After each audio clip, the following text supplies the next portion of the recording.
everybody, we've done it now. We're heading to Kiwi.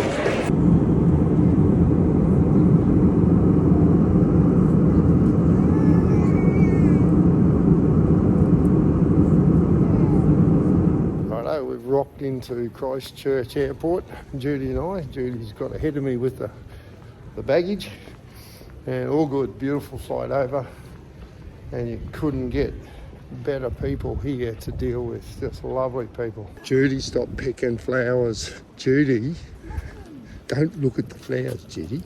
Well, it's about 5 o'clock in the morning now. We thought we were doing really well. Got a little car to start the journey, booked in for 2 o'clock in the morning when the plane arrived. Nobody will answer their phone. Not good. So by 8 o'clock we will get a chance to talk to these people. Yeah, wasn't that a beautiful little town? A town called Hinds. A couple of big red hinds in the park there, a couple of statues. Peel Forest, the McGhie Gorge all up here behind us. Beautiful, beautiful part of New Zealand. We're just rolling along here now. We've just gone through Timaru and we're not far off Oamaru.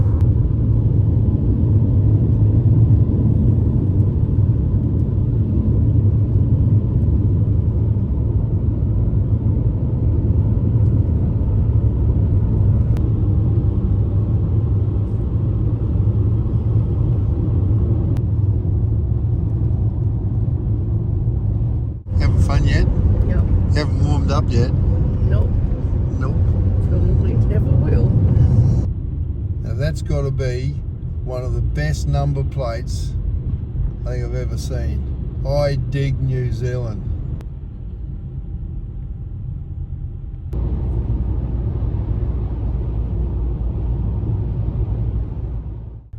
Okay, this looks like our place to stay for the night.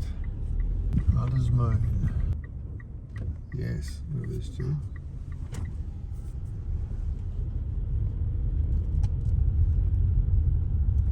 Okay.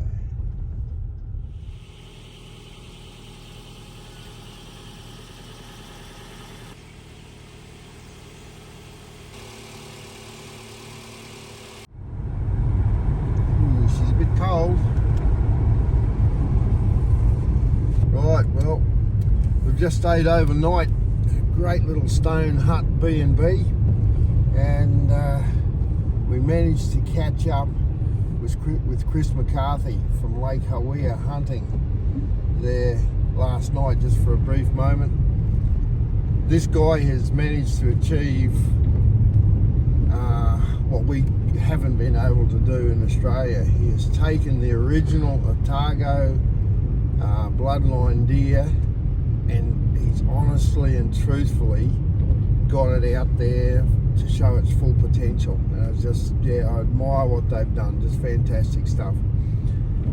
It shows what can be done with that original genetics. The same genetics that came from Werribee Park, from Windsor Park in England, Werribee Park in Victoria, and came across to Otago, came across to New Zealand, and also went up into the Brisbane Valley of Queensland. The big difference I see is the attitude of the people. Kiwis, righto, there's a few poachers, but generally Kiwis do the right thing. I think they've got plenty of other country to go on, and there's a real respect that's ingrained in there. You just don't do some things. You just don't backstab your mate. In Australia, our biggest problem has been the poachers. You get something good, you build Domain Road. You get something good, you build it up to make it into something that's really going to work, and they come and they steal it off you. The poachers, the thieves will just take it away. I'm not sure how we get around that. It needs to be a full change of attitude within our Aussie hunters. Look, dude, there's a sheep. They must put them all out by the road knowing that us Aussies were coming past. Put the sheep out here for us to look at. 100 kilometres an hour is not fast enough for you, bro. Hey? And use indicator. Hey, that flashing thing, you know? Kiwis drive fast and they don't use indicators. Unreal. Keep your eyes on the road, Clark. Look, Jude, more sheep. Ah! Ah! Ah!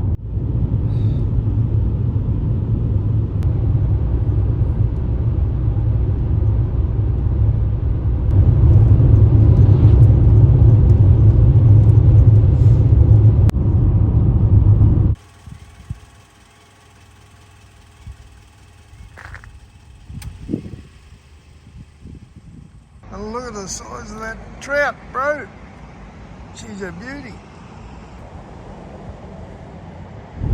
We've been driving through a deer farm now for about the last, I suppose, 15, 20 kilometres.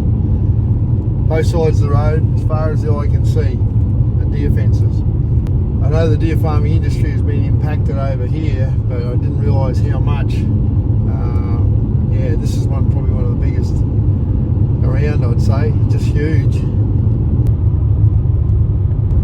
Well, we're finally down here, back to Manapuri.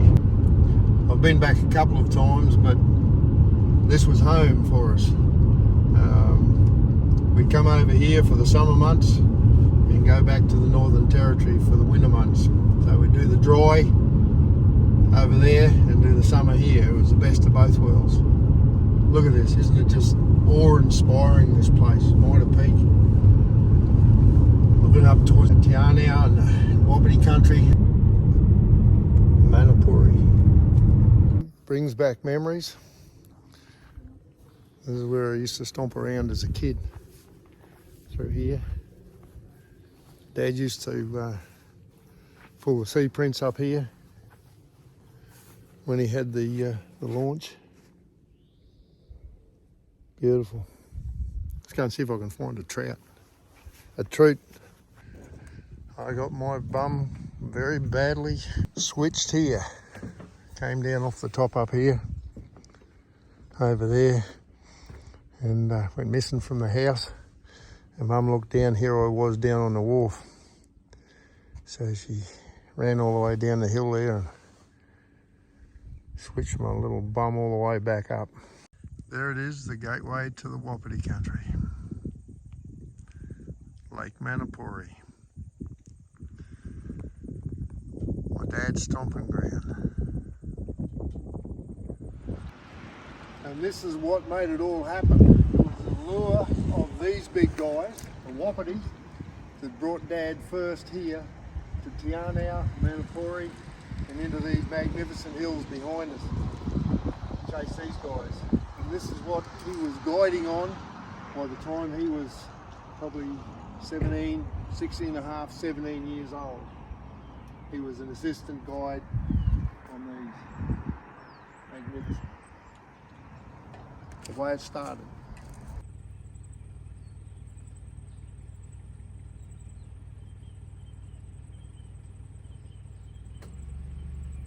We're sitting here on the shore of Lake Te Anau, and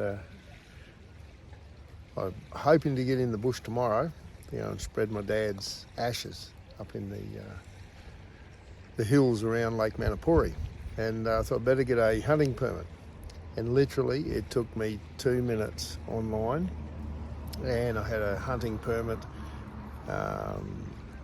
sent through to my email box, and printed it out as quick as that, like just fantastic.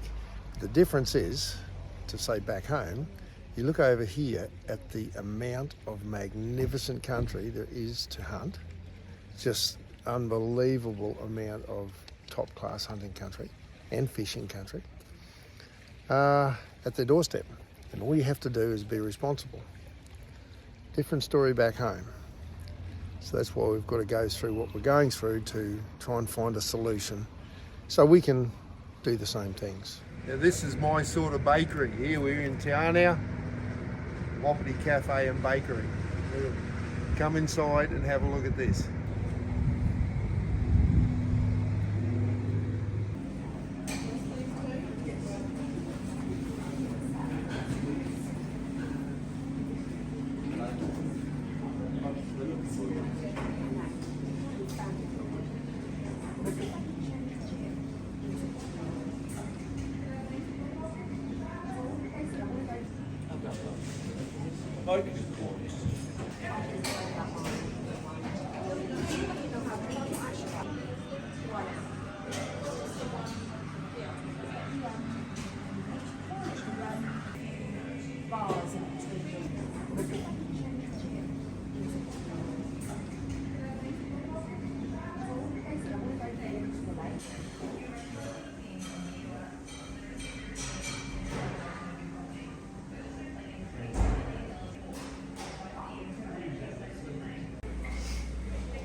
I'm here on the shores of beautiful Lake Tianau, and lovely day. We're at the Takahi Centre, and here behind me are two Takahi. These things were thought extinct until the 1940s. They've been basically wiped out by human predation and rats, introduced species, and then finally rediscovered by Doc Orbell. And the first chicks were brought out and put in a centre here where they could be preserved for, for everybody to look at. But there's a great story that involves my dad that surrounds these animals as well.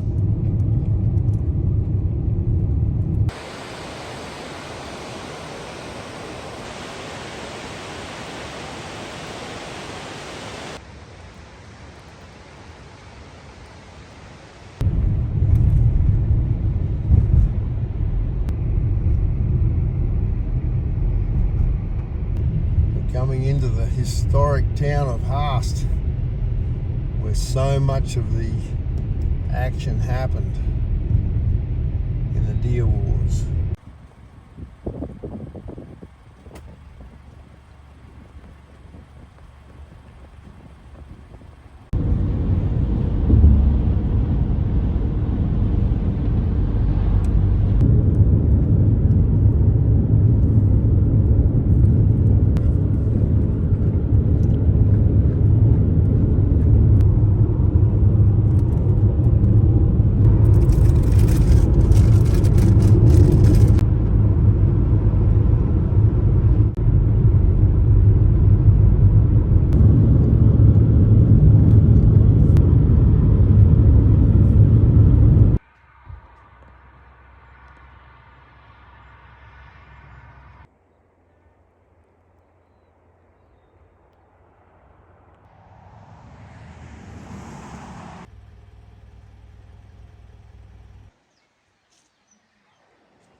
Look at this. Isn't it beautiful? This is the South Island of New Zealand.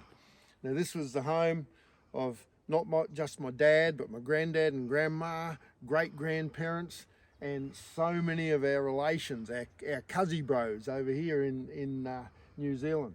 So Judy and I, we've had 10 days from Christchurch. We raced down to Manapuri, back over to Lake Hawea to catch up with Chris McCarthy there, through Haast and over to the west coast to catch up with a lot of friends.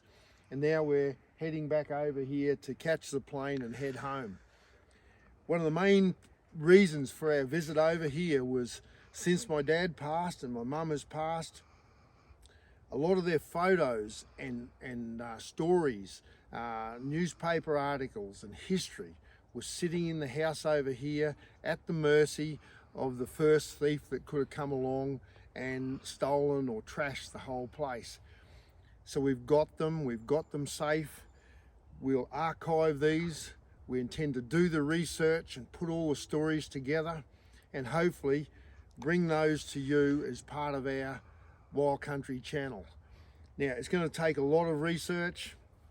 There's stories of murder, there's of sabotage and sort of treachery.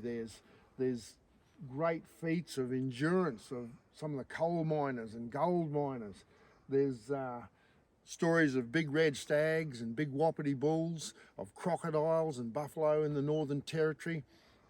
All this history we're going to research and, if we can, bring those to you as part of our show. How we do that, we'll develop that over the next few weeks, but we'll be inviting you to share with us, to come with us on the journey, and let's tell the story of the McGhie clan.